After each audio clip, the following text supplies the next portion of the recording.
wiped off my lips. Every time I struck blood, you'd think I had struck some good.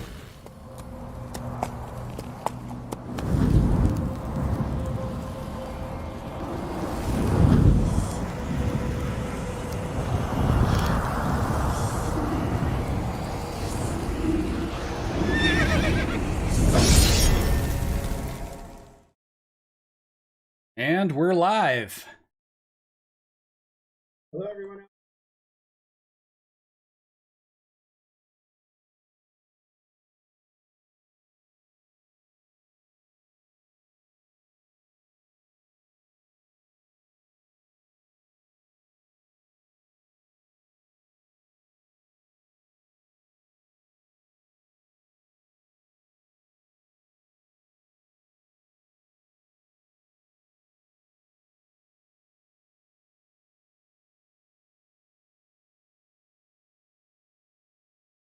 Just wait a second to make sure they can hear us.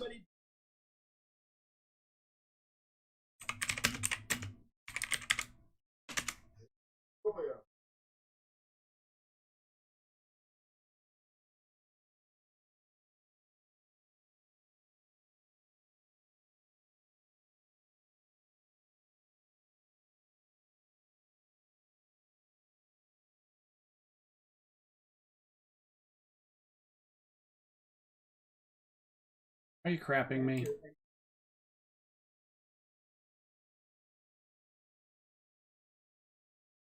Jesus. F. It says audio. Let me just double check one more time. Advanced audio properties, desktop audio. All right. Now can you hear there, guys? Can you hear me now? Can anyone hear me now? Hello. That's weird. Could it be my connection to the World's most frustrating. It's me, as always. Yes, Judd says they can hear us. Yes. Okay, great. Okay, you can hear us now. And Pundit, Perfect. you can hear the Pundit. Right? Okay. All righty then. It sounds like we're ready to go. So, hello, everyone. This is the RPG Pundit, the final boss of Internet Shitlords. And tonight is our special, our Halloween special. And as you can see, today we have all come in costume. Hentai Dad, aka Joe, my co-host, is dressed as the RPG Pundit. He's just missing his pipe. What? No, I'm not. Man, right here. Well, you didn't time. I was gonna make the Very audience good. guess who I was. Jesus, man, you just gotta throw it all out there. Oh, I'm sorry.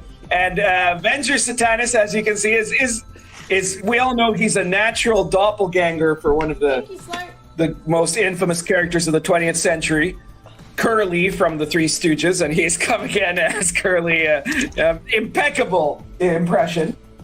We know this, in fact, because a Google search, Google image search on Venger's face will pull up Curly as one of the results.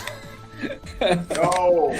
And I have come as a lion and a dragon at the same time, which I think is a very impressive costume, you have to admit. Yeah, I ran out of time with editing to dress up your I see some logo of you guys doing like I was going the PO to. box command and the wishlist command. I do have a PO box. If you want to send me some stuff, That's feel all free. right. I do PO box openings about once a week. I'm always undercover, Whoops. I guess. Okay, I had a little bit of audio problems. All right. So tonight we're talking to you about some Halloween type stuff, but I don't know, Job, do you want to start with Halloween stuff, or do you want to start with our kind of controversy topic for the night of unionizing role-playing industries? I don't know. I kind of want to start with unionizing, but it's up to you guys. Or maybe You can go ahead. Maybe see Yeah, what let's people do are that. saying in the chat room today. Yeah. Okay, whatever. Let's just fucking let's do it. Let's just switch to the first topic here. Okay. Is- All right. The right one. Oh. Yes, here we go. All right, we got our slide up. So our first topic is we were going to talk about the big news about United Paizo workers. They're the first RPG shop to unionize, as far as I know. You guys heard anything else? Wait, is that your whole introduction? That's all the news you have about it? Okay. I don't know. I mean, Flesh it okay, out I for guess me. I can. That's Yeah, what I exactly can why say I was about it. skeptical of doing that as a story from the beginning, because I was like, No. What I can say about it is this. I mean, we know that Jessica Price a few weeks ago did an expose on working conditions, so to say, at Paizo. I did a video about this on my channel, so you can go check that out if you like. It basically, Jessica Price is a very dubious character, right? But Yeah, definitely. I think that at least some of what she said is probably fairly likely to be true. The video is called "Jessica Price Reveals Pathfinder RPG Wage Serfdom," which is kind of wordy now that I say it out loud. But among the things she said that the Paizo, like there are some petty things like Paizo's. Well, it's not petty really, but it's weird. Paizo didn't clean their carpets once in 7 years, and they have big cleaning issues in general. But there were also, they're the standard Jessica Price accusations of harassment and racism and misogyny, all of which may or may not be true. And the part I think absolutely is true is that Paizo's super professional RPG writers are paid like a tiny wage, right? Like apparently, I don't know, it's supposed to be like less than what you would earn at at working at a standard retail store or something. Like you could go work at a clothing store in a mall and you'd be making more money, it's Me Too, but instead of a girl going after an ex-boyfriend, it's the workers going after their own companies that they're involved with. And I mean, on some degree, it seems to be happening everywhere. I mean, you can't go a week without 2 or 3 companies being exposed for whatever conditions or grievances people had. But who knows if that's legit? I mean, yeah. But, well, here's the thing, though, right? Like if that behavior had been like from the latter half of the 20th century, or even in the last, I don't know, before 10 years ago, did something totally change? Look, is everybody more sensitive? Too sensitive, and that's why. Should we lose pundit? Right, but it's also that there's also a difference because, like, I mean, a lot of corporations are really shitty to their employees, and everybody knows this, right? People know that a lot of corporations are really shitty to their employees, right? Amazon is shitty to its employees, eBay, and all of these, all of these kind of bigger corporations. There are a lot of reasons why one could give them serious criticism. But the thing is, in what I found funny about the situation was that there's an illusion created by RPG companies like Wizards of the Coast and Paizo, these big RPG companies, that they're actually different, right? That they're just like that they're like TSR used to be, right? And that, I mean, even TSR isn't like what TSR used to be, and the employees of those companies, until now, they wanted to keep up that illusion because they wanted you to think that Jessica Price and that all of the people working at Paizo and working at Wizards were all making like 6-figure salaries because they were the true professionals of the RPG industry, when actually they're basically the McDonald's workers of the RPG industry. Yeah. I know that's off topic about the union thing, but it's worth repeating it again and again and again. These people are wage slaves. They're not the great RPG producers, right? Though they're corporate slaves, Well, that article said that the main creative heavy lifting that was done at Paizo came from outsiders.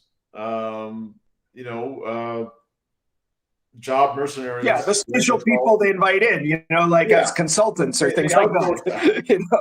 The stuff they do in-house, Not that by the like what, creating a font for like to go in between the random tables or something. I mean, it's probably pretty menial creatively. Yeah, I mean, that's one of the reasons I wanted to do this topic, is I just want to talk about the ridiculous state of RPG companies and compensation.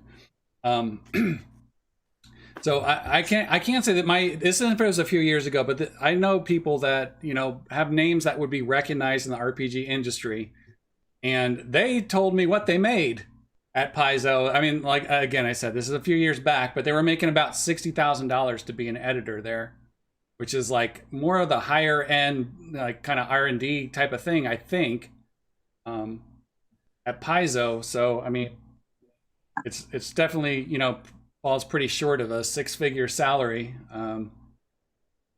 But I don't know, man. I mean, you know, I don't have anything against unions necessarily.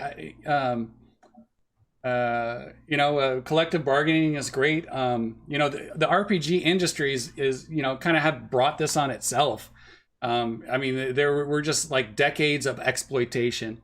So, I mean, you know, I've mentioned this on the show before, but the one I always bring up is Janelle Jacquet's, you know, in her previous incarnation. I don't want to dead name her. She crazy, but I like her. I wish she probably wouldn't like me, but I have talked to her a few times at some cons, and she was telling me about how, like, you know, Dark Tower and all that, like, early Judges Guild stuff, which, as far as I understand, they've sold millions of copies of those things. She wrote for minimum wage as a college student. So they never came back and like, hey, let's give you some kind of cut in, or, you know, we made so much money on this and whatever. They're just like, hey, all these great, but that's groundbreaking adventures, we own them because it was work for hire, and go screw yourself. Well, yeah, I mean, that's implicit in work for hire. I mean, I would never, you know, demand payment for something that I did work for hire. And I have done a couple of things work for hire. I mean, but the reason I don't want to do that anymore, and I want to write my own stuff and deal with publishers in my own creative control and everything like that, is because I know I'm good enough that I can demand that, right? So, you know, this is just a normal thing of commerce, right? If you make a character for, you know, a character or a game or whatever for a company, and you're being paid a fixed wage, and you're not entitled creative ownership of that character, so be it. If you want to have creative ownership, go start your own company, you know? Yeah. I was gonna say, if it matters to anybody, if it gives anybody comfort, I'm making peanuts also. You know, I'm not making millions off this. I make probably these days, the last 3 years, roughly about $10,000 a year doing this. And compared to other people in this field, I would maybe be considered full-time employing. And well, that probably speaks more to your level of talent, I would think, as a designer, than what the market will bear. Well, yeah, and the fact that I'm independent, and they're, you know, Paizo and Pathfinder, and I don't know, I'm going against the grain. No, I'm jealous of you, man. I mean, $10,000 is nothing to sneeze at either. I mean, especially when if you write for these 3 to 5, 6 cents per word rates that they have, you know, I got pretty disillusioned because I worked for like all the big places and they all paid like crap, and I thought like, hey, you know, I'll get my foot in the door someplace and you know, do something. And I mean, every single one of them, they give you this talk. So I've had this from multiple RPG publishers. I've talked about this on the show before. So they give you the talk, which is, you know, one publisher said, you know, they're like, oh, you want more money? You're going to get the talk. And you were, oh, all right, wait, we got a new subscriber, Lord Mattias. Wait, you just subscribed, Lord Mattias? Are you kidding me? What? Oh, fuck you, guy. I don't even want you to subscribe. Oh, my God. Get out of here. What a jerk. Okay. You better give us a retweet or share our content somewhere, man. You've been a freeloader for way too long. Yeah, retweet that shit, bitch. So they give you the talk. They give you the talk, and this one publisher, he looks at me and he's like, you're staring into the abyss right now. Like, there's no money in RPGs, and the margins are so low. Like, it couldn't bear anything. And I was like, okay, great. Well, you're paying me 5 cents a word. I was like, why don't we, add some of the it doesn't cost you anything to write to sell these PDFs for the rest of my life, rest of your life. Is there any way I can get some kind of comp? You're staring at the abyss. The model won't support that. And I'm like, at that point, I was like, you have no respect for me whatsoever. I'm never going to work, for an RPG publisher again. Basically, I'm just done with it. Well, as for me, first and foremost, I'm not making just $10,000. I'm also, I'm not making making $60,000 a year either, though, right? But I don't need to because I don't live in Seattle, right? Where a latte costs $2,000. Right, exactly. So, the $60,000 salary like this person had, assuming that that's a job that it took them years to get into, and that it's like a higher end job in the company, is a really bad salary by Seattle standards. That's not a good salary for where they are. Right. Yeah, and you would think there's not a lot of people, that have the experience that could produce something really good. I think. Well, but no, I was going to say to your comment about your story, which I totally believe, that every single RPG company will want to say that to its potential employees because they want to make sure those employees don't try to go off on their own, right?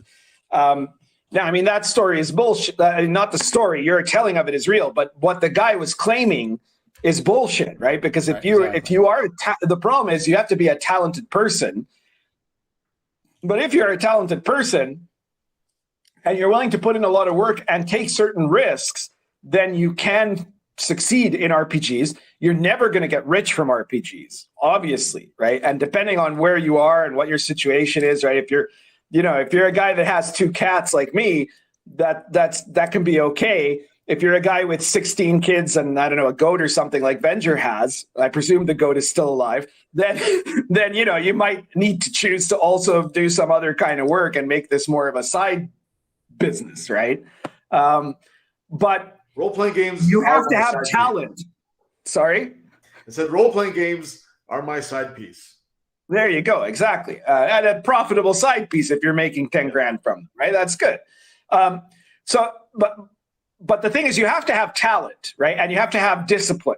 And those are 2 things that SJWs are notorious for lacking, So it's especially hilarious that now their reaction, instead of saying, well, let's go and let's do our own thing, let's form a collective, let's do something else, a co-op, make our own company. No, let's unionize and try to make a list of demands, which are very funny demands, by the way, and then kind of try to force Paizo to do what we want, whether or not they can afford it. And that way obviously lies brokenness for both them and Paizo, right?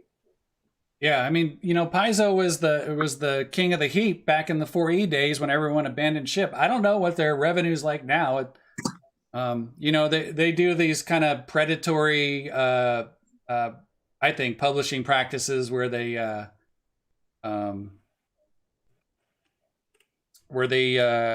just print just crazy volumes of garbage, and expect people you got to keep up with all the latest feats or whatever this crap is that they're putting out there. Yeah, it's like what companies were doing. Remember the D20 boom? And remember when the D20 boom was starting to go bust, and some of the companies that had made a lot of money selling D20 products, their answer was just to accelerate and make more shit D20 products until they went under. That seems like that's where they are right now in Paizo, Right. Yeah. So, I mean, I'm interested to see, you know, whether their business model at this point in time can support it. But you brought up the demand. So I watched. Wait. Before we get into the demands, yeah, sure. Let's look at some of the comments from the audience. Oh, yeah, yes, I definitely want to tell us all about want to hear about the demands. But right.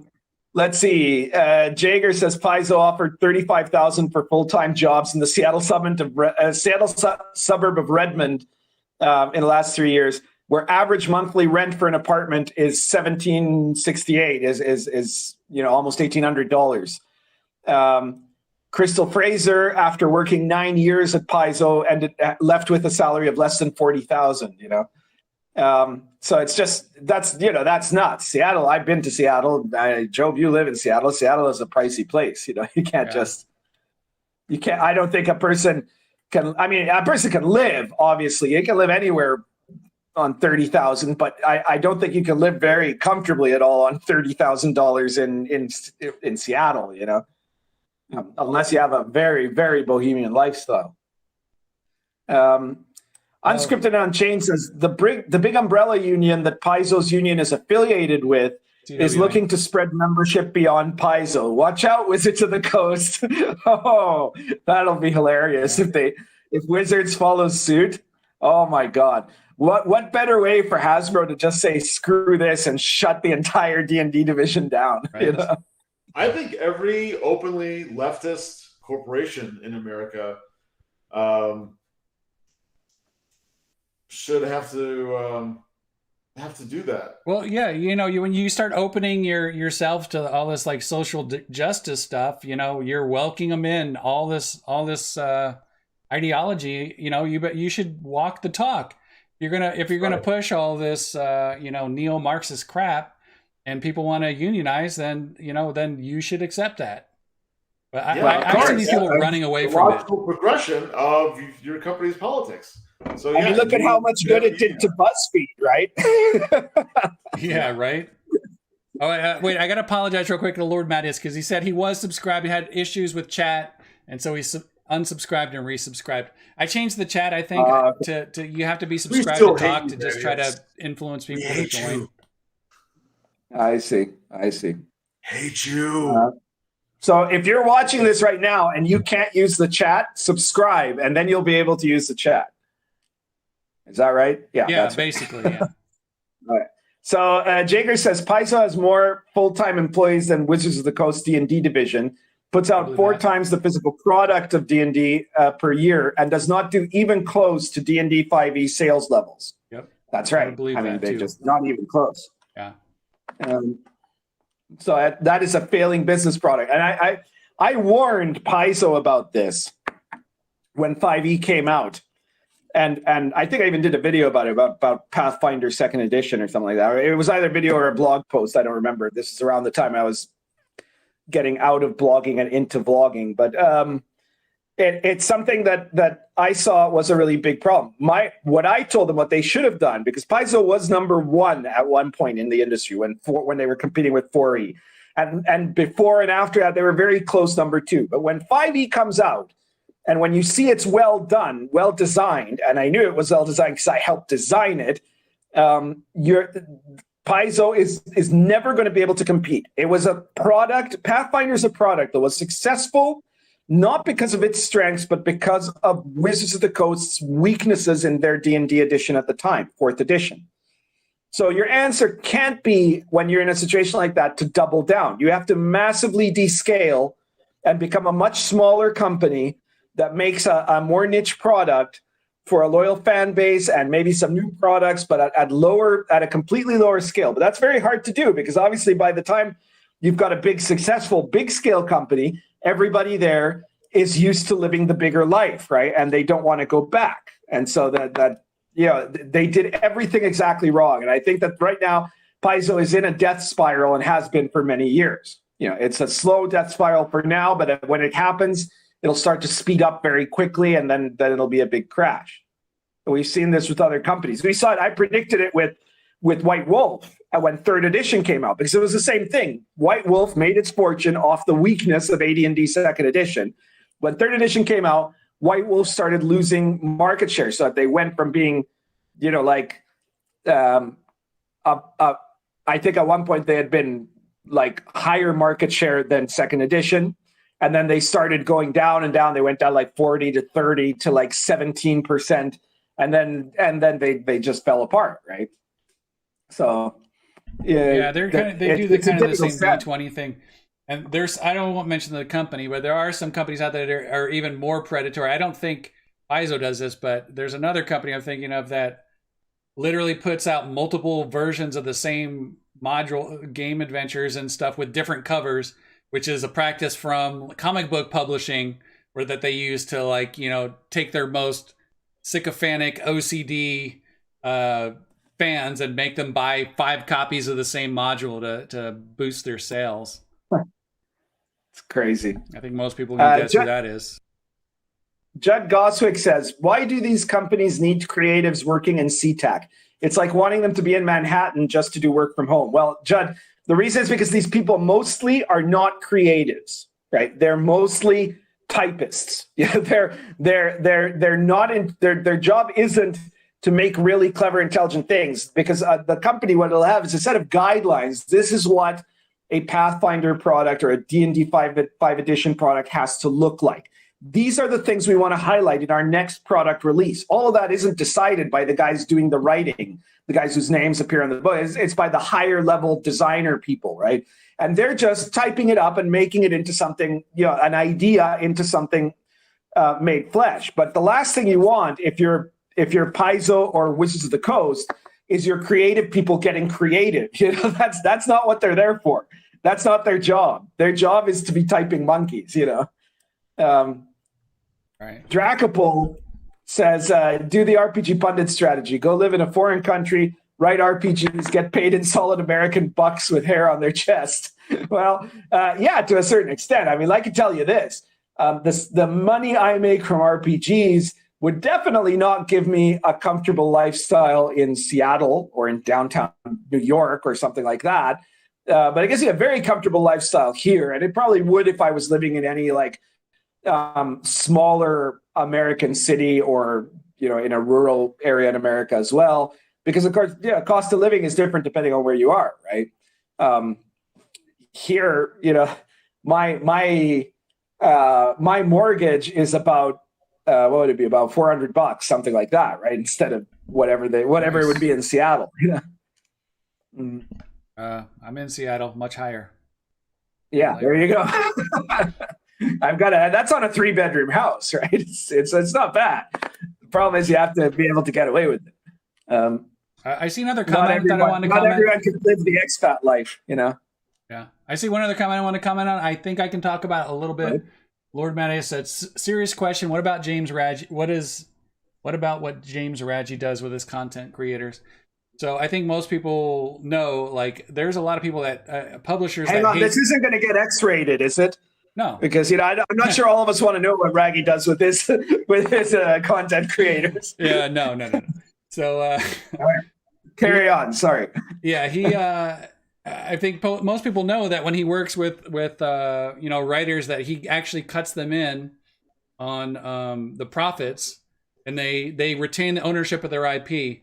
And he's talked about this multiple times in public, so I won't go too deep into our contract and what I know about other contracts he's done, but I mean it's well known by other RPG publishers that James Raggi does like profit sharing, and you know, basically you get some kind of cut of it, and then he has rights for a certain number of years to do reprints if you both agree and stuff. It's very what do you call it? Beneficial to the writer. He actually treats them really well. The reason that he does that is actually everyone knows the story, but Lamentations of the Flame Princess started out as a metal zine, that like a really long time ago. And James like worked with all these wrote about all these metal acts and stuff. You know, he's way into metal, and he was always pissed off that none of them owned anything, and they would always bitch about it and stuff. So they had some kind of you know, initiative, tax benefits to start up a new business in Finland. So he was between jobs. He's like, all right, I'm going to try this out. And so he just reused the same name from his heavy metal zine, Lamentations of the Flame Princess. That's where the name comes from. And when he started getting involved with it, he was like, yeah, I'm gonna, you know, have contracts that are, you know, mutually beneficial. We both profit off of this. And when our whole thing's done, you get it back. So James has talked about this on his Substack. If you follow his Substack, I think it's lotfp.substack.com. But he mentions that that there is some secret publisher Discord or something out there, and that a lot of these publishers like talk about him, and him doing that is like ruining the talent pool and stuff. So it's just so stupid, right? Yeah. So I mean, you know, I love James Raggi. I love Lamentations of the Flame Princess. I will never. I mean, I will criticize the guy because I wish he would do more. I wish he would like stand out for free speech more and tell people to get off and not like back down. And when they tell him who he can work with and who he can't, but true. But yeah, great publisher. Well, you know, the thing is, those other publishers are idiots too, because if you look at Raggi's success, you know, sometimes I give him a hard time about certain things. He definitely is very bad at picking most of his friends, you know, but but his success is that by looking for talented people and giving them a partnership sort of basis, that has propelled his company to be like one of the most well-regarded, renowned companies of the OSR. And, you know, even people who don't like James Raggi, a lot of them reluctantly, sometimes secretly buy LOTFP stuff because it's really good, because there's really creative people doing it, right? Which is, if you're not going to just be a little self-publisher guy that just does his own thing, but even if you were, because like Raggi probably is not the most skilled or creative guy in his own stable, so to say, right? So if he gets people that are really good designers making really good products, brings them in, then that augments his own prestige, the prestige of his company, and the whole, you know, the collective prestige of the enterprise, you know. Whereas these other publishers, they have to find much less talented people to do the work for them, because if they were talented, they'd be going to Raggi, or they'd be setting up their own small press, you know. Right. They're not talented, and that's why they want desperately to be thought of as industry professionals and go to work as wage slaves for Hasbro, you know. Well, I do want to throw one more thing about Raggi. I don't want to get too fanboy on him, but I do feel like he changed the RPG publishing industry into where there's, you know, you can do really fancy boutique books. I mean, like if you look at Chalt Venger, I mean, Chalt, if Lamentations hadn't happened first, I don't think you would have like a Chalt. You know what I mean? Yep, you make a good point. I don't know. Yeah, he's been very influential, obviously, with the OSR, and I'm sure that's branched out to all kinds of independent or like moderately big role-playing game companies, where they've adopted kind of, or just been influenced by a different aesthetic, a different level of quality. Nothing mass market, but I assume more individual touches and, you know, artisanal niche thing. Right, yeah. So, yeah, he's definitely had a huge influence, and you were right. There's a good chance there would not be a Chalt that looks like it does now if it wasn't for Lamentations of the Flame Princess. Yeah. All right. Well, I did a little bit that goes along with this. Are you guys okay if we switch back to the topic, the slide? Yeah, let's go back to the main topic. Sure. Okay, so I went and investigated. I watched a few videos of the United Paizo workers. People were, it was Katina something and some old white man. I forgot his name, but he's an old white man, so you don't have to remember his name now. That doesn't matter.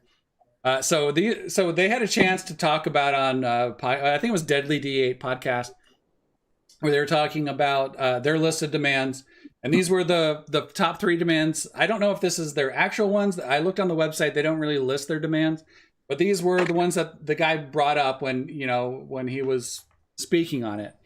So the number 1 demand, the first one that they mentioned, was they want to investigate. This is what they think the unions are for. Investigate charges of sexual harassment in the office and create a safe environment for everyone. To me, it sounds like that's a function of HR. Maybe they should just hire somebody for HR there. So number 2 was they wanted them to hire a diversity officer. So apparently they don't have a diversity officer to make sure that females, persons of colors, and LGBTQ, the alphabet stuff, their voices are heard. And the way they made it sound, they said like they wanted like their voices heard on products that were being released. So I don't know if anybody outside of the creative circle should really be commenting on that, but whatever. That this is what their union is out there to do. Hey, we got a subscription from John Q. Very much. Thank you very much, John Q. And then finally, the third one was they want salary transparency from the CEO down to the new hires. They want everybody's salary listed so they know what everyone else is making. So those were in their.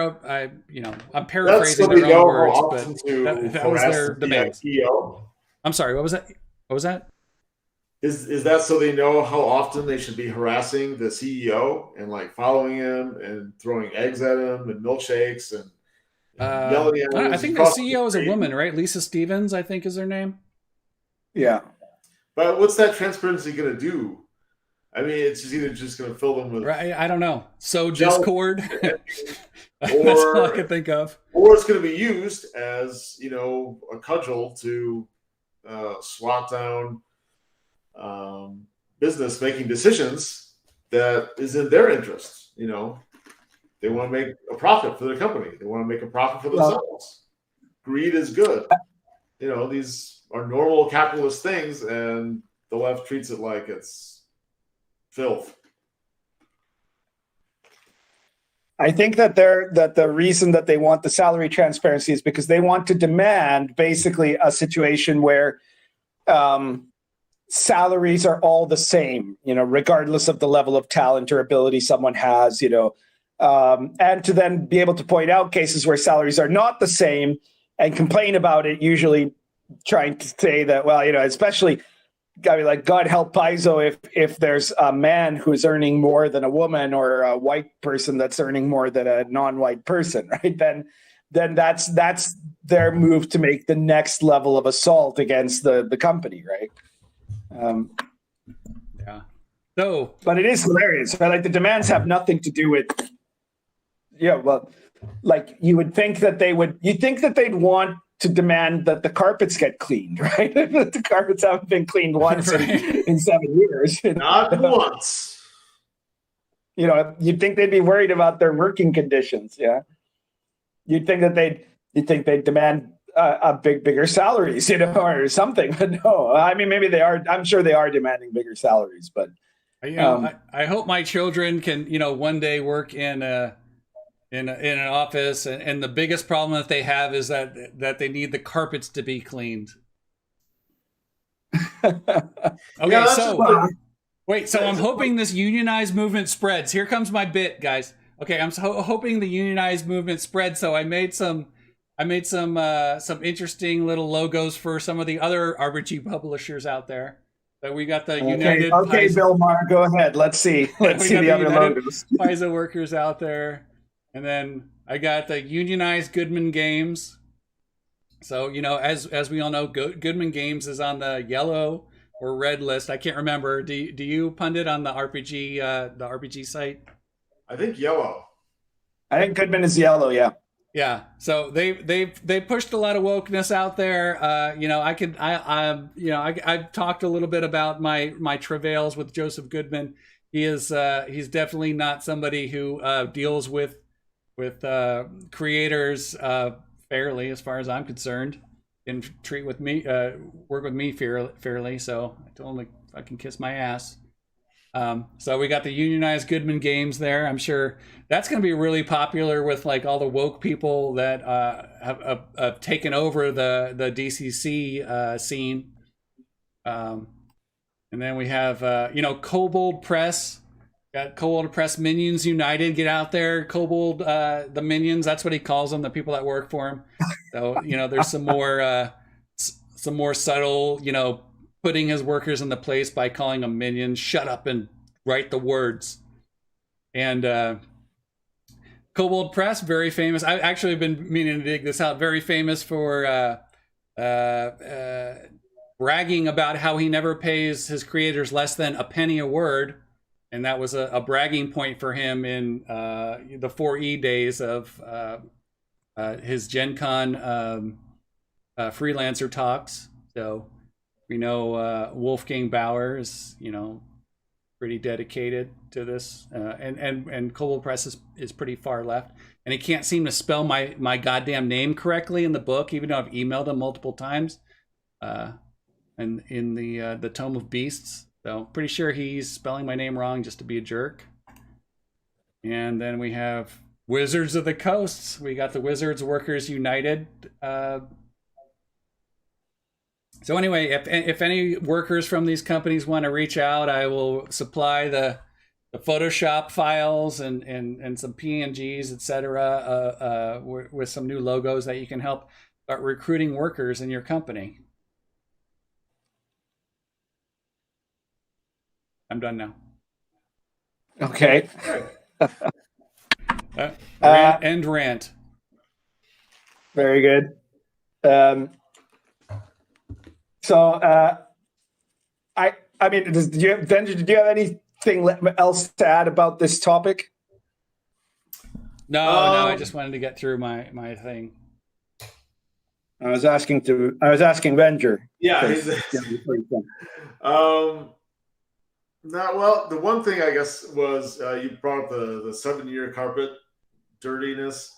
It just feels so much like an ex-girlfriend saying that this guy that she was dating like emotionally abused her and didn't like pick up the phone by the second ring every single time, and all these other horrible, terrible things.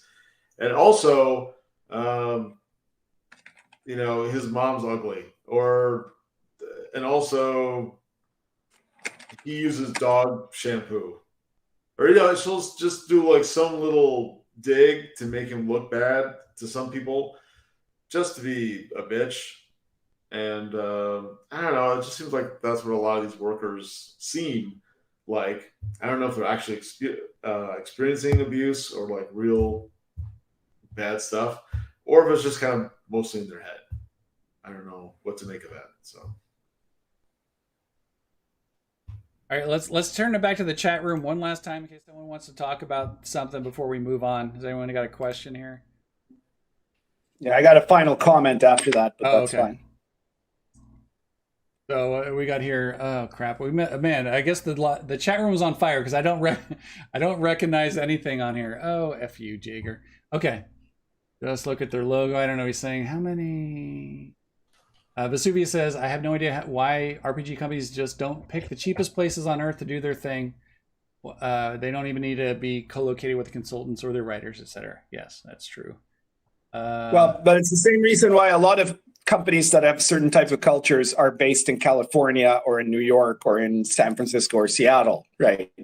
It's part of the culture of commercial leftism, right? Right. All right.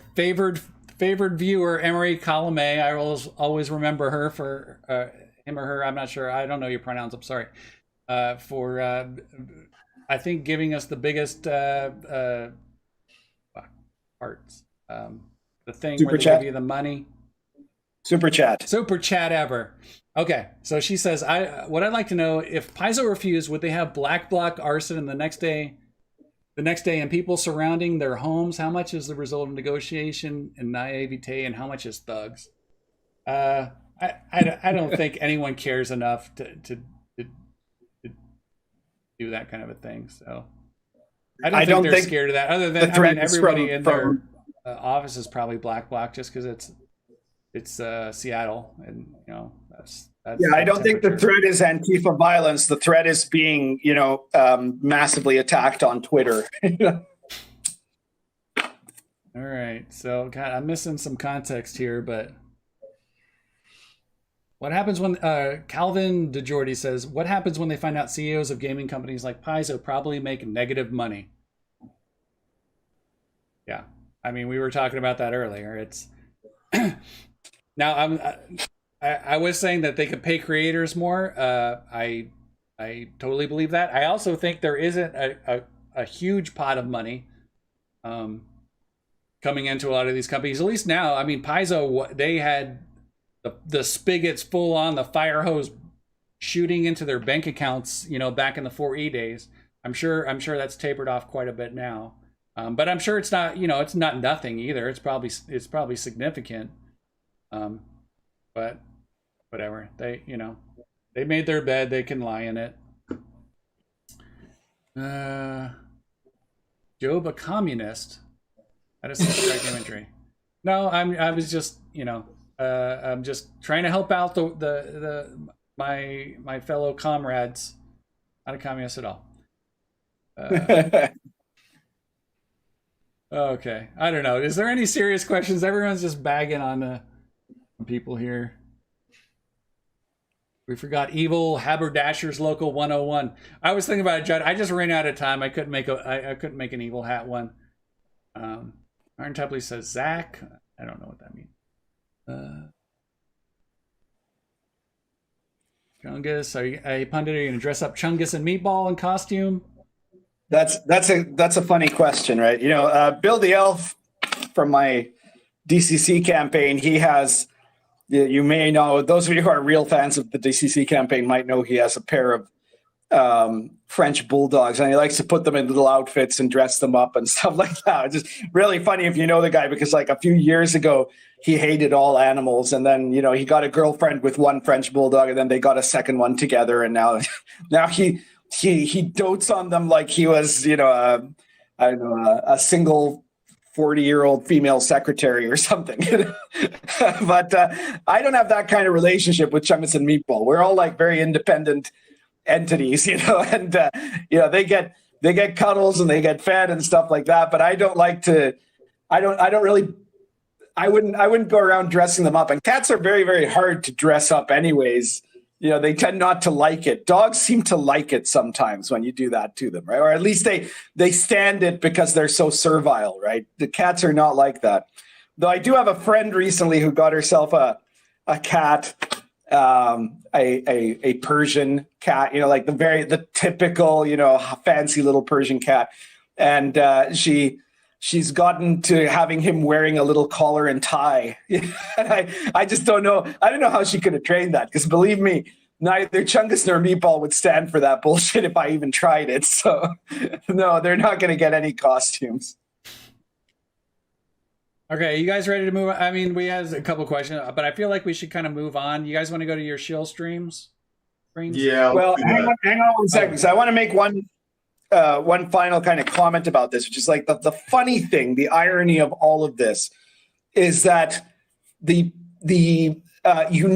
this is a company in its death throes, exactly the same way BuzzFeed was when its employees unionized, because up until now, both sides, the company owners and the workers, were supporting a mutual fantasy for each other, right?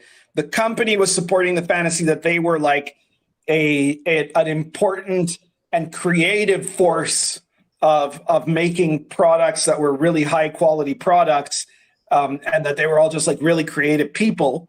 And the employees were in exchange getting to have the fantasy that they are the true professionals of the industry.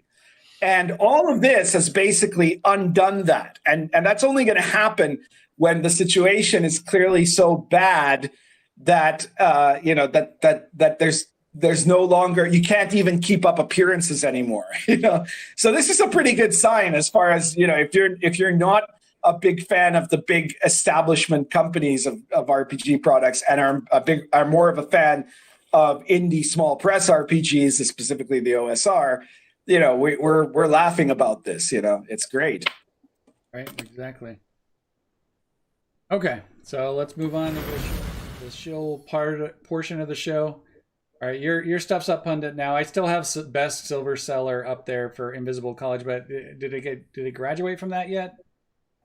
I haven't checked lately, but do your thing. I'd have to look it up. But anyways, the Invisible College is selling really well. It's doing very good, and it is, of course, my magnum opus, 432 page OSR modern fantasy occult RPG, which is something that I think we're going to be phasing into talking about now when we talk about horror, because this is the Halloween special. And I'll get more into that later, but you should definitely check it out if you haven't yet. You can check out my videos where I've been talking about it bit by bit and what makes it special, because it's definitely an OSR game, but it's also has a lot of creative elements in it that make it especially good for playing in a modern setting game, right?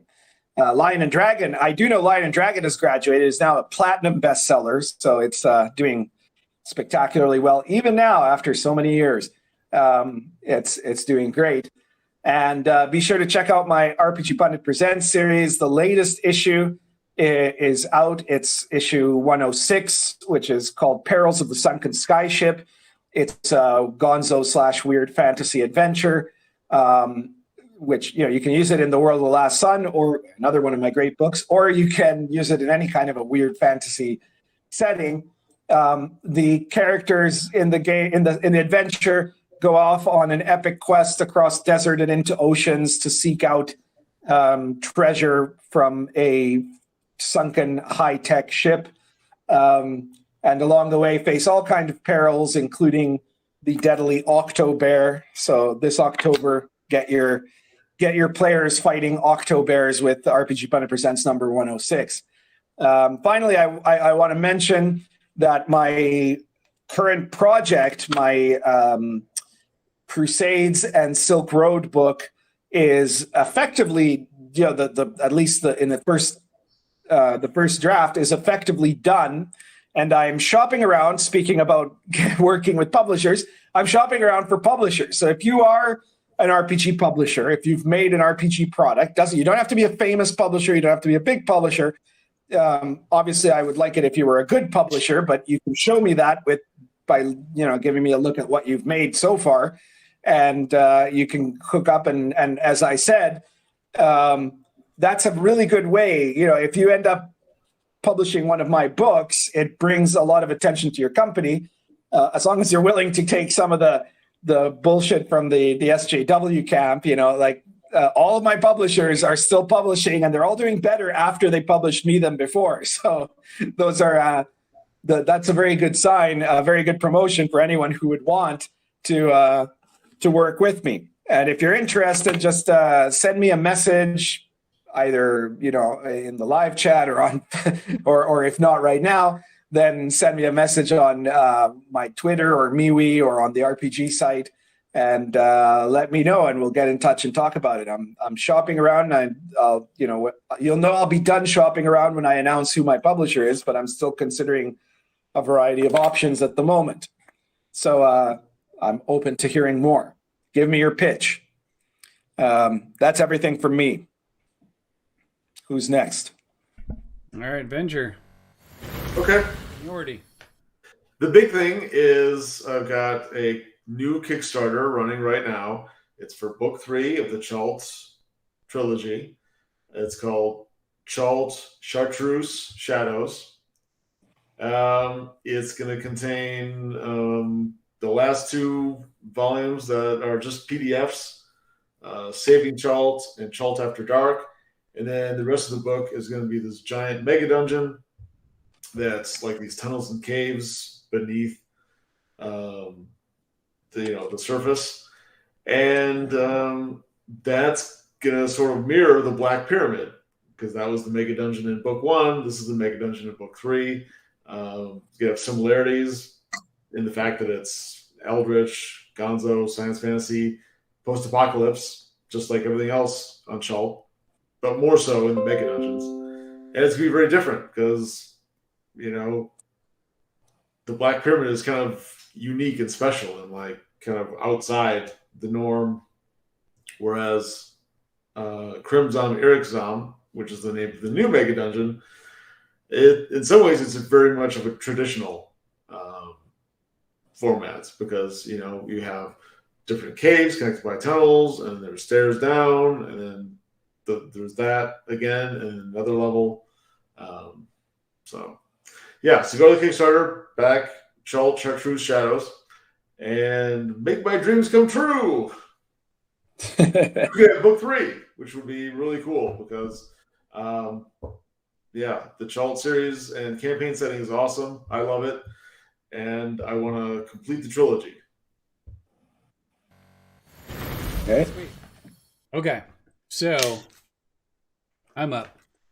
My new book, The Book of Antitheses from Lamentations of the Flame Princess, is going to be released tomorrow. So from what I understand, it's going to retail for 45 euros. If you look at your screen there, you see a lovely picture of Mr. James Raggi staring through the glory hole that I've told you guys about that's cut into the cover of this book. Mm-hmm. So this is, I'll read the cover. The Book of Antitheses, treatise on the ritual, theory, and practice of game magic, including ceremonial dice magic, demonic pacts, astral travel, divination, and the secret language of symbols. So a third of this book is an occult magic practice for dungeon masters. And then the rest of the book details an adventure using these principles, how to make an adventure. So what you're going to learn from this book is how to never need to buy another product again. And to make your world, you have everything you need the rest of the time. You never have to buy anything else. And I'm going to put Pundit and Venger out of business, but not me, because you need to keep coming back to me and to get the truth. Also, you can still order Into the Demon Idol fanfic and the Bone Divination for Game Masters. So in the book, The Book of Antitheses, there is like a divinatory method that's teaches you divination for game worlds. If you order Bone Divination for Game Masters from me, that it will give you everything you need to kind of, it's like a starter kit for you to get started with that. There's an abbreviated chapter, little like booklet of the divination chapter that's in the Book of Antitheses in there. So if you order the Book of Antitheses, you might want to order the Bone Divination for Game Masters to jumpstart your magical rituals. Okay. I'm done. All right. All right. To the chat room. So moving on to our next topic here, where we were since it's Halloween, we were going to talk about horror, and I think that the big topic that I really wanted to address is to posit to take the position statement that Cthulhu has basically jumped the shark, right? And the whole Lovecraftian mythos thing is really passé. I'm not sure if both of my co-hosts agree with that or not, but well, let me know. Let me just say something quick because I'm out in like 2 minutes. Go for it. Yeah, I totally agree, and I think that's what makes Cthulhu in these last few years even more awesome.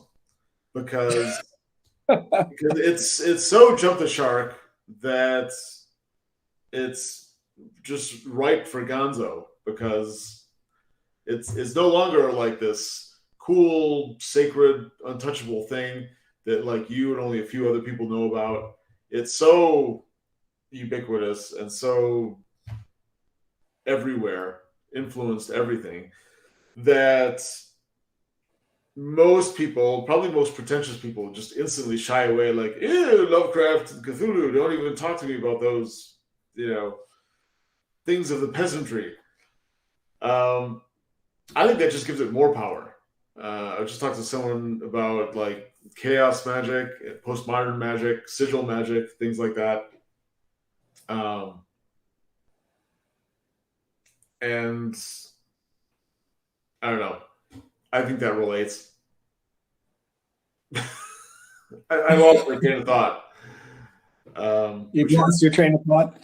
I kind of did. I was talking about something, and I kind of get it. Like I think Cthulhu is still good for one thing, which is why it really works for you, Venger. Which is Cthulhu is still good for like kind of somewhat almost comedy horror, right? Like for like just goofy horror, right? And I mean, obviously, because a lot of your child stuff is also in a similar vein to that, you know, like it's still, you can still do it, right? But there's nothing about Cthulhu that is really there's nothing new that about Cthulhu anymore, that's for sure. And there's nothing about it that is actually meaningful in any way. Like at its very best, Cthulhu was once like, I guess, existentialist horror, which was kind of okay. And at its worst, it was like, you know, tentacle porn, basically.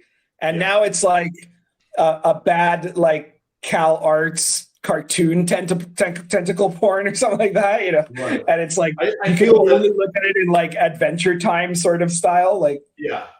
I feel that it's, like, cyclical. Something as far-reaching and influential as the Cthulhu mythos will have periods where it's taken more seriously, and it's jumped the shark, and it's about as cool and now as the Fonz. Hey, just like Lord of the Rings. Like there have been a period between like whenever it was written in the 30s, I don't know, to now where you know it was cool and it was known, it was you know a rising star. And then it became overly popular and oversaturated with the market, and like people loved it, but creatively it was a dead end until it had to die, and then it kind of went underground, and then you know then it becomes popular again. So we're catching Cthulhu on a sort of a downswing where it's past oversaturation and it's past I don't know. It's for me it's in the kitsch, ironic, gonzo kind of zone. And with my adventures and my game mastering style and the things I like, that's where I'm at right now. And so Cthulhu is perfect for me, and I'm going to keep using him because you know, it's good. It suits my purposes, and it serves my niche. Yeah, but you have to admit also that part of why it's become so endemic, it's all over the place, so ubiquitous, it's because it's also very easy horror, right? Like it's not, especially the way it's kind of devolved into, where it's all about, you know, there's the dark pact and then there's some tentacles and like whatever, right? It's something that takes very little effort to use as a creative venue, right? Right. It's like right there. It's the low-hanging fruit. You can pick it up and put it in your mouth and eat it like in a second. And I think that also serves the medium of role-playing games more. True. That's true. Because that's what we have to rely on is people's imagination. We don't always have a picture on hand, or you know, a writer to linguistically render what a jewel looks like. But if people have seen big jewels and whatnot in the movies or TV shows, then they can instantly recognize that in their brain and imagine what you're saying. And imagination is obviously the whole way that we become immersed. So yeah, if you can use a shortcut to get into someone's imagination and communicate that, then use that. That's the thing you should be using. The easy route, the shortcut. I don't know. Anyway, on that note, great show, everybody. And I'm sorry I got to run. But see you next time, Andrew. Next time. Thanks everybody for watching. Subscribe and comment. All right, and also we're gonna call it Dracapole gave us a Super chat. super chat. Thank you very much. God, I don't know where my brain is today. I keep thinking smart chat. I'm like, no, it's not smart chat. You notice that Job has taken off his pundit outfit and now he's going as Joe Biden. Because he's giving us one of the you know the thing, right? Yeah, right. My Brandon impersonation. In the super chat, Dracapole says Job is dressed up as Consent Checklist the Clown. That's great. So, Job, any thoughts about my premise about Cthulhu here? I don't have much to say.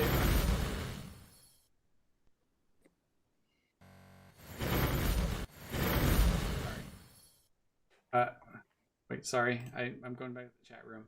There we go. Okay. I don't know what to say. I don't know. I mean, I've never been that into Cthulhu. And I don't really like Chaosium as an organization, so I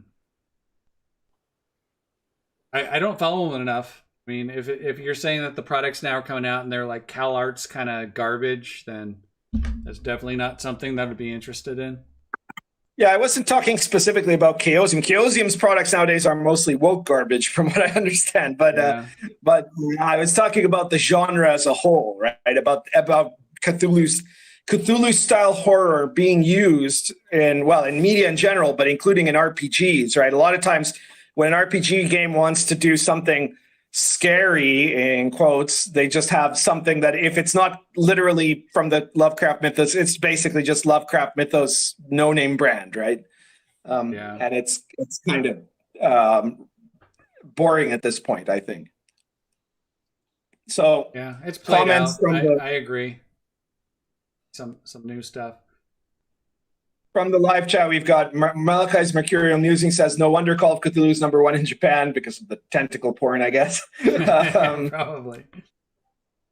Indigo Dragon says Cthulhu has got neutered. Well, yeah, I don't know if watered down might be a better term for it, right? Like, the problem is that the Cthulhu was the Lovecraft mythos was horrifying in that moment of modernism, when it was written in the 1920s and 30s and so on, when people still had a recollection of a world of meaning and values, and they're confronted with the kind of some of the implications of new scientific discoveries that suggest that the universe is meaningless, humanity isn't important, and that there's just this unfathomable darkness in reality, and nobody's running the show, or if there is, it's something absolutely uncaring over man, and the great old ones are meant to represent that kind of horror, that in fact even all that we know might be wrong, But it's something that has a lot less oomph in a postmodern world, where people are like thinking that sort of premise of nothing meaning anything is actually cool, right? Like, in a way, Foucault ruined Cthulhu, Yeah. So let's see if there's any other comments here. Judd Goswick says, I recommend Ghost Stories from Presses and Don't Look Back as fun horror games. Tarantule says, I own a Cthulhu plushie. That says everything about the modern state of things, and I'm part of the problem. Indigo Dragon says, Silent Legions is a good urban fantasy cosmic horror RPG. Yeah, I haven't read Silent Legions, so I can't say, but I've heard a lot of people saying good things about it. I presume it's not Lovecraftian. I might be wrong. Correct me if I'm wrong. I think the problem is it's also very hard for people to come up with an alternative to that sort of thing, unless you're there are kind of a few easy routes to do that, and one would be to look at horror traditions of like folk horror from either our culture or from other cultures. Some cultures have some really freaky monsters and things like that. You know, check out Basque mythology and Basque monsters if you want to get like just freaked out about it. You know, I did an article about that once when I was writing for Defy Media, and like even the Basque version of Santa Claus is freaking horrifying. You know, and the other way is to go back to kind of religious horror or to actual occult horror, and that's kind of what I do in the Invisible College, for example. So you know, there's, even though the Invisible College is a bit more about kind of like conspiracy and you know, secret magical orders of wizards fighting each other, it does have, you know, huge sections on goetic demons and what they're like, and on other forms of monstrosity like the Qliphoth from the Kabbalah, and you know, you get, you know, stuff where you can have horrific conceptions that are based on older principles, you could say, that are in some ways maybe more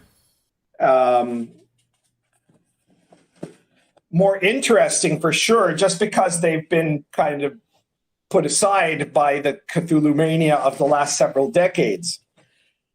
So, you know, for example, in the Invisible College, there's a whole section on the planes of the dark side of the Tree of Life, the Qliphoth, and you get a description of the demons that rule each of those planes, with names like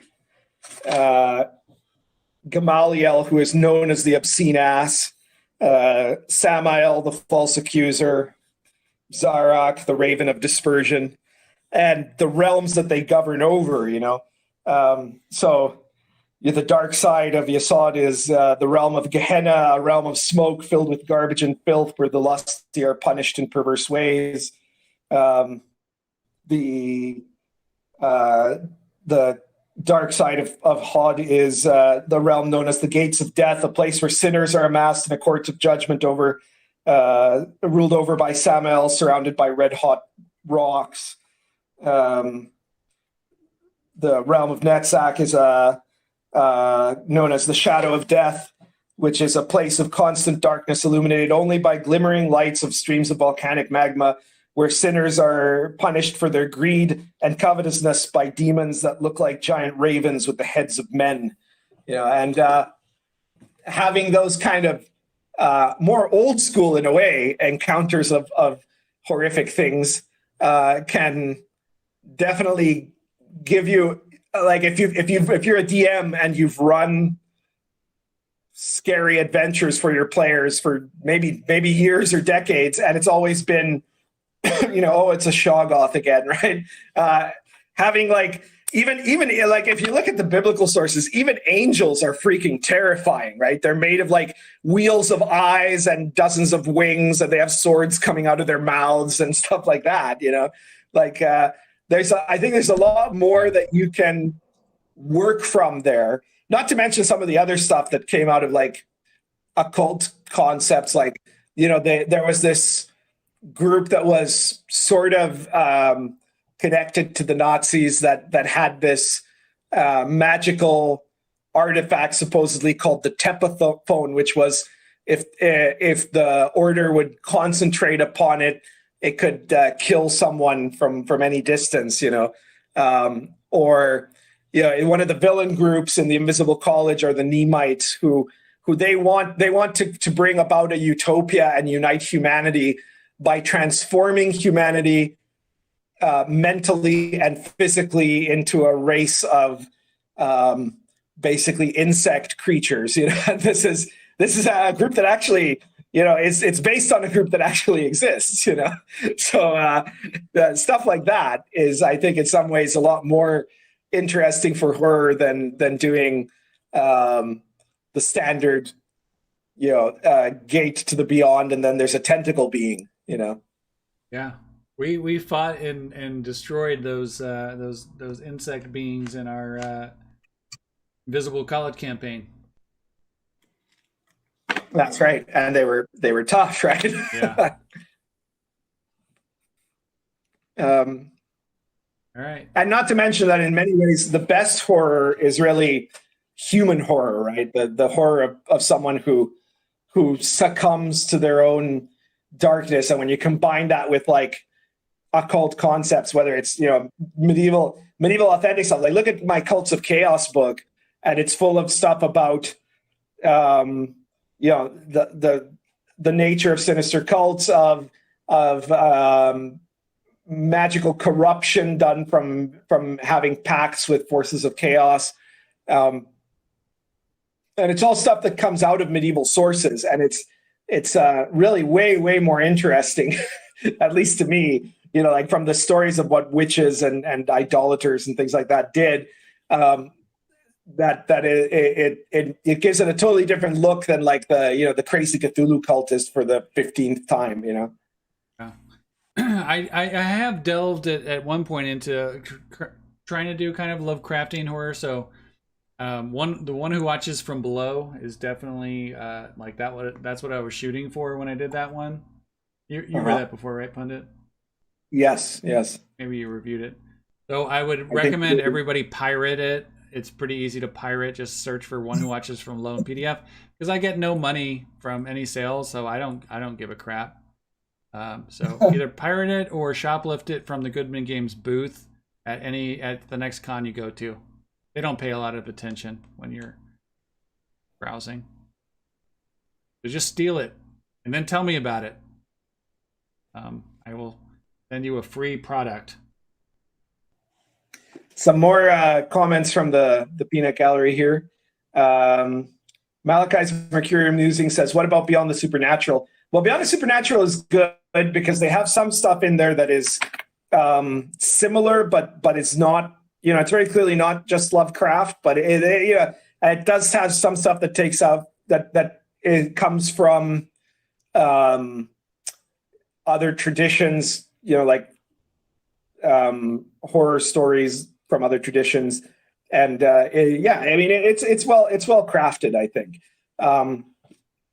It's not a bad. I've always said that because of Call of Cthulhu, the RPG, Beyond the Supernatural was always underrated.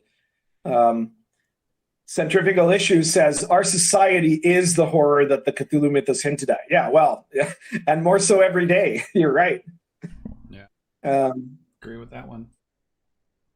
Emery Calamay says the Cthulhu plushies used to be ironic, like something an Addams Family kid would come up with, but now it's just what's left of the stories as pop culture tchotchkes. Tarantule says, Pundit is unique in that he's the only streamer who pronounces my handle correctly. Well, there you go.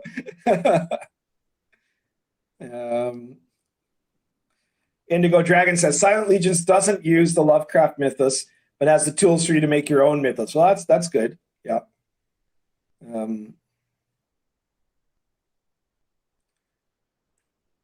Let's see here. Cynocephalus says Cthulhu stuff is so ambivalent on the modern tabletop world that it's better to get away from it and differentiate yourself. Agreed. Dracopol says the Nazi psychic phone that can kill who they concentrate on works sporadically. You win some, you lose some.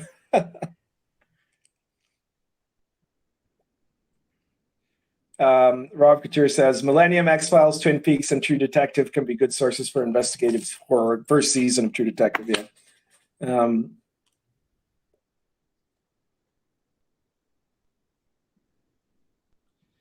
Malachi's Mercurial Musing says, I got all my DCC PDFs from a bundle of holding.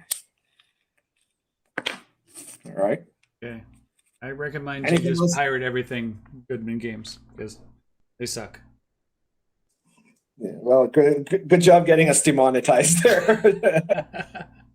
So, I think we're already in like a bucket of like not showing our stuff because our, the subscriber count grows so slow. I mean, you guys' other channels have just exploded. I mean, yours makes sense, but why would Venger have more subscribers than we do? Come on. That is a good question. Right? That guy doesn't know what the hell he's talking about. How many does he have, anyways, these days? I'll check real quick. Pretty sure it's more than this channel, though. He has 800 subscribers. He doesn't have more than this show. Oh, he does? Okay. Yeah, he's below this show. So there you go. All right. Well, you got anything to add in here, Pundit? Malachi says Venture does put out like a video a day. Yeah, that's not a. I never see that as a great thing. You know, like I know that there are some of these big streamers that put out one or multiple videos every single day, and obviously they're doing it because, you know, they want the views, they get the income from the monetization. But I think that's a quick way to burn out, and usually you get boring faster that way, right? So I do a video every 3 to 6 days or so, but I make sure it's a good one. At least I try my best to make it a good one, and I think that's a better way to go. But whatever. All right, Mr. Triceratops says, "Lol, way to burn bridges, Job." Yeah, I'm burning all the bridges. This is why I support all these union efforts, even though I don't think what they're demanding is that realistic or whatever, and they're probably going to put these places out of business. But, you know, yeah, screw the RPG industry. That's why I'm on this show, because I'm just like, all these people suck. They're terrible people that, like, you know, try to parade around and pretend that they're virtuous. And they're not. They're just not good people, fortunately. Can't argue with that. Yeah, support an independent OSR creator if you guys want to put your money somewhere in gaming. And also create your own stuff. Create your own stuff and contribute and make your own money. Don't try to write for any of these people. They're just going to screw you over. Yeah, I mean, if you're going to try to make RPGs, make your own RPGs. Don't get in with a big company, right? I mean, yeah, you're gonna write a you know, I mean, you're very familiar. You're probably familiar with this, Pundit, but I mean, I don't know. You write pretty fast, but I mean, it takes tens of thousands of words to write a book, and none of these RPG publishers are going to pay you what the real time invested in you creating that is. That's true, absolutely. And, you know, if you guys end up becoming self-publishers, maybe someday you'll publish one of my books. You know? So check it out. You know, make yourself a product. If it looks good, you might end up publishing my Silk Road book or something. Yeah. Or you can be a guest on the show. You can be a guest co-host. Also, yeah. If your books sell well enough, yeah. All right. So anything else to add about the horror genre or anything else before we wrap up? Not really. I mean, I love horror movies. I'm not a big fan of Cthulhu anything. I think Chaosium's a horrible company. I'm gonna torch one more bridge right here before I go. I've been known to sue people that some people that I know over ridiculous things. So not a good company. You really don't want to spend your money with Chaosium if you can.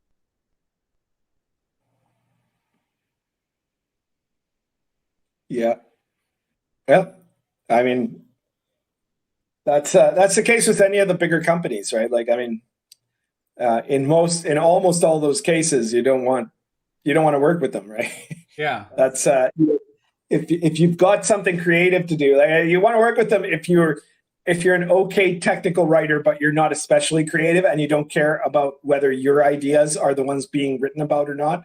You just want to, you know, make a bit of cash and get to say you're part of the industry. I guess that's the reason to be there while it lasts, you know. Fortunate. Yeah, just try not to don't get disillusioned like me. I didn't write anything for years, and now I'm slowly digging myself out. I just got so pissed off. So if you're a fan of some stuff I've written before, that's why my output has gone down. I was just frankly pissed off with the whole situation. And you know, it's not like I even asked for some great concessions of, you know, some of these publishers. They just one after the other just beat me down, and just like, for these people. Well, you know, one of the secrets of being a successful professional writer in RPGs or otherwise is you have to be constantly writing. You know, you have to just, you know, and it, you know, talent is very important, or skill in writing, you know, and what have you, and having something interesting to write about. But another big part of it is an enormous amount of self-discipline, which I think is something that the creative people have the hardest problem with. Some creative people, you know, and then they wonder why they're not making money, you know. Yeah, it's the eternal struggle. Hey, I'm gonna do one more shout out before the end here. Lord Matty has finally followed me back on Twitter. Thank you very much.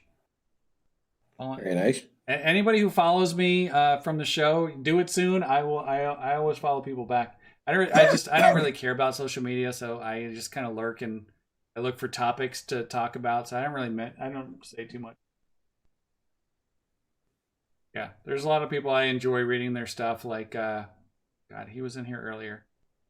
Name.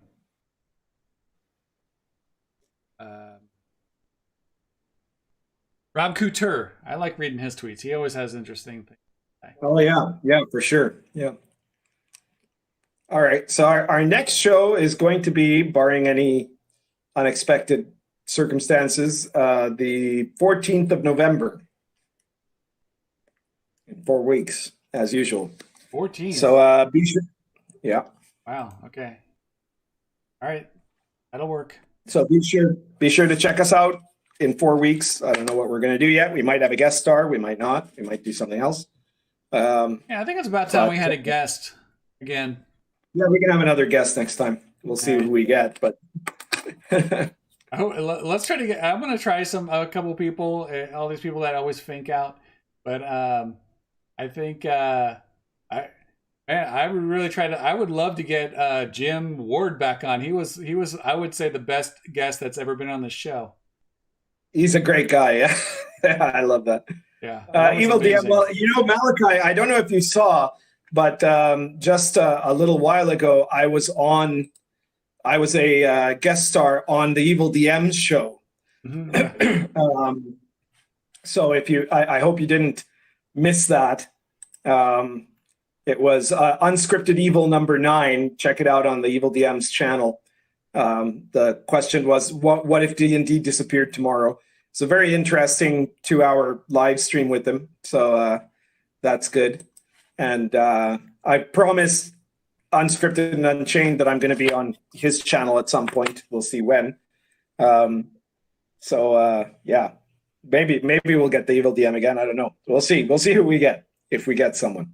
I like Vince. He's a good guy. He's done a lot. He's done a lot for the community, really. God, why did I call it the community? Sure. He's done a lot for the OSR over the years with all of the different productions he's done, and I was actually part of his play network with Spellburn for a while. Mm-hmm. And then Judd Goswick says, "Get Raji." Raji over and over says that he will not appear. He's just making up excuses. So he says he won't appear unless like pundits on the camera or something, or has some kind of video presence on it. He doesn't want to talk to pundits ad of his cover of his book or whatever. But which I have to say is just complete bullshit, right? Like Raggy's just such a, if he's afraid that the SJWs will be mean to him after appearing on a show with me, he should just say so instead of trying to hide behind some kind of bullshit hipster facade of pretending that he's not way more of a professional carnival barker salesman than I am. As if he's just doing what he does out of no commercial interest whatsoever. At least my RPGs have intelligent content and principles. He's a fucking gore merchant trying to pretend that he's better than me, Yeah. So if he wants to, own up, then, just come on the show, or at least just admit that it's just, you're just afraid of being on the show, Jim. Come on. Yeah, and just so you guys know, I'm looking at Pundit right now, and he has a face for radio, so. Yeah, yeah. I wouldn't necessarily deny that, I guess. I don't know. I'm actually really average in looks. You know, I'm nothing special one way or the other. So I don't think seeing my face would add anything to the show. You know, I'm not a, you know, whatever. You're not a sex symbol like me over here. I'm not even kind of weird handsome like Benedict Cumberbatch or something. You know, like I'm just average. So, you know. I'm less bald than Raggy or Venger, and we're about the same bald. You grow the tuft over the top of your hairline there. No, I've just got a bit of a widow's peak, is all. Oh wow, and he's sensitive about how bald he is. He can't even deal with it. He can't even just live up to it like me. And Venger, Venger's obviously just taking that whole bald thing on, and you know. Yeah, well, I mean, I swear to God, it's true. I once, just to prove it once, I did an image search on one of like Venger's profile photos, and it kept turning up Curly from the Three Stooges as a similar image, you know. So it did not turn out Anton LaVey as he would have no doubt dreamt. You know? Yeah. So anyway, everyone out there, if you guys want to see James Raggi on the show, he obviously is a person who bows to public pressure. Send him an email right now, lotfp@lotfp.com. Tell him what a fat dick he is and that he should just be on the show. I'm not kidding. He will probably respect you for calling him a fat retard. And don't joke something. Oh God, wait. Okay, unscripted moment here. What's that? I don't know. We're ready to wrap this up. I'm ready to take out the trash and go to bed. All right. I burned all the bridges I can burn for one night. I could barely breathe with all the smoke coming out of my the guy career. publishing his book right now. The guy publishing his book right now, and he's burnt the bridges. My goodness. I'll keep burning the bridges if you guys go buy my book. Just a note: I don't say bad things about the people that publish my books. I'm very grateful to all the people that worked with me, and I'm pretty happy with almost all of them. You know, none of them are exactly perfect, but nobody is. You know, but yeah, Presses and Bedrock and Flying Mice and Dom Publishing and Wellivered are all, and Spectre Press are all really, really great publishers. I like them all. It's not that I leave because I've disagreed with them. I just like to diversify my publishing, you know, but, and sometimes a lot of them are busy with other projects and stuff. You know, one of the things, if you're going to publish my book, you need to kind of make it a priority to get it out there. Right. So, you know, and it's completely possible. I mean, I did stuff with Presses in the past and then I came back to it later. I continue to cooperate with Spectre Press, even that while I'm looking for other stuff, because if I waited for Spectre Press to put out my Crusades book, it'd be out in like 5 years, I think. So, but I like them all. They're all good. I'm not burning any bridges tonight with anyone that I actually have an association with. So there you are. Well, I feel like I said some pretty nice things about Raggi. So actually, I just right before I'm gonna listen to it later, but he did the book reveal. He's got a 10 book release. They all come out for tomorrow, and on the LOTFP YouTube channel, he just goes through. You can see my book and the glory hole and everything on there. So he talks about how he's scared of people reading it. He's most scared of my book coming out. So. There you go. Well, you know, your book is weird. I've seen it. I've looked at your book. I know what's in it, and it is weird. Let's put it that way.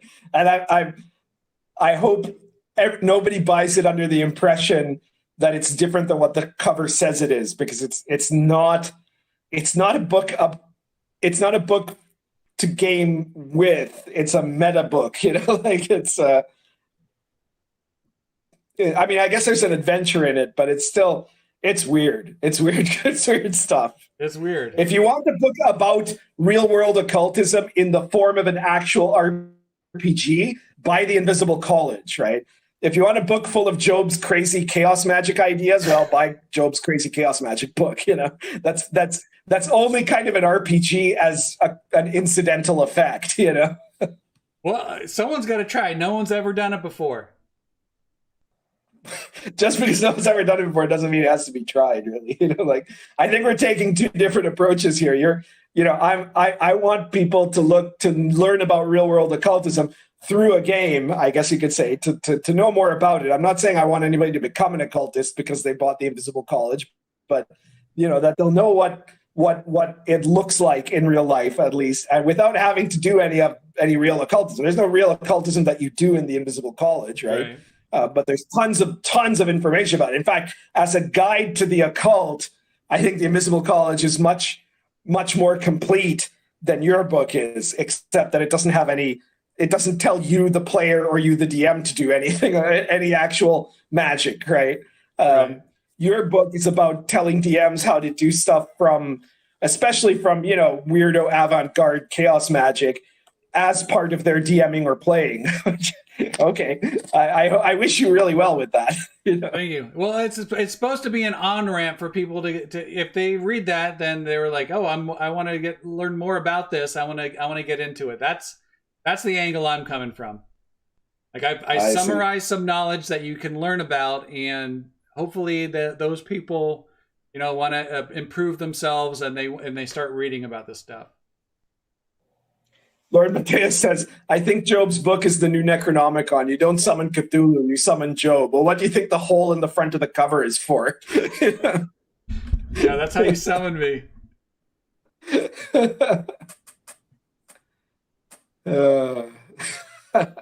Job is what Christian mothers fear. I'm trying, man. That was the whole point. The whole book came from my mom literally burning all of my D&D materials, all the adventures, maps, character sheets that I ran in the 90s, because her mom my grandmother convinced her that like it was some kind of satanic ritual. All right, well, let's wrap this up. All right, then.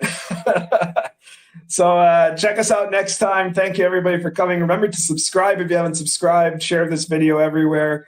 And, if you want to support us, besides Super Chats, you can support us on Patreon. The more Patreon money you give us, the longer Venger will be allowed to stay up at night. He'll get an extension on his bedtime. So please keep doing that. And we'll see you all on, I guess, the 14th, we said, of November. Yeah. Thanks, everyone, for watching. All right.